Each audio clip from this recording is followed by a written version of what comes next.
അങ്ങനെ തടി കുറയ്ക്കൽ പരിപാടിയുടെ ഡേ 4 ആണ് കേട്ടോ. ഇൻ്റർമീഡിയറ്റ് ഫാസ്റ്റിംഗ് ആണ്.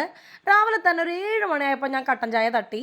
പിന്നെ ഒരു കറക്റ്റ് 8 മണിയായപ്പോൾ വെജ് പുലാവ് ഉണ്ടായിരുന്നു. പിന്നെ കേടിൻ്റെ സാലഡ് ഉണ്ടായിരുന്നു. കുറച്ച് കുക്കുമ്പർ ഉണ്ടായിരുന്നു. നിധി വന്ന് ഗോഷ്ടി കാണിക്കുന്നുണ്ട് കേട്ടോ. പിന്നെ ഒരു 11 മണിയോട് കൂടിയിട്ട് ഇത്തിരി ജീരക വെള്ളം അങ്ങോട്ട് കാച്ചി. ജീരകവെള്ളം കുടിക്കുന്നതിൻ്റെ എനിക്ക് മനസ്സിലായ ഒരു കാര്യം, ഗ്യാസ് വയറ്റിൽ നിൽക്കില്ല. അത് ഭയങ്കര വലിയൊരു കാര്യമാണ്. കാരണം ഗ്യാസ് വയറ്റിൽ നിൽക്കാത്തതുകൊണ്ട് തന്നെ നമ്മുടെ ടമ്മി ഭയങ്കര ഫ്രീ ആയിട്ട് തോന്നും. എനിക്ക് ഇച്ചിരി വയറ് കുറഞ്ഞുള്ള പോലെയൊക്കെ തോന്നുന്നുണ്ട്. ഓൾറെഡി ഞാനൊരു ഗർഭം ധരിച്ചുകൊണ്ടിരിക്കുകയായിരുന്നു. ഒറിജിനൽ ഗർഭമല്ല കേട്ടോ, ഡ്യൂപ്ലിക്കേറ്റ് ഗർഭം. പിന്നെ ഒരു 12 മണി ആയ സമയത്ത് രാവിലത്തെ വെജ് പുലാവ് ഉണ്ടായിരുന്നു. കളയാൻ തോന്നിയില്ല. അല്ലാതെ എനിക്ക് തിന്നാനുള്ള കൊതി കൊണ്ടല്ല ആക്ച്വലി. പിന്നെ ഒരു 1 മണി ആയപ്പോൾ ഞാൻ വാട്ടർ മെലൺ തട്ടി.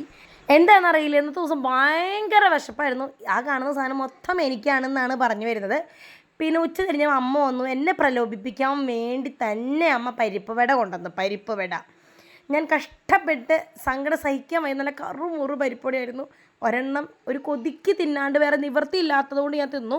പിന്നെ ഡിന്നറായിട്ട് ഞാൻ 4 മണിക്ക് എനിക്ക് തൻ്റെ മുഖത്തെ ഗോഷ്ടി നോക്ക് അച്ചോ.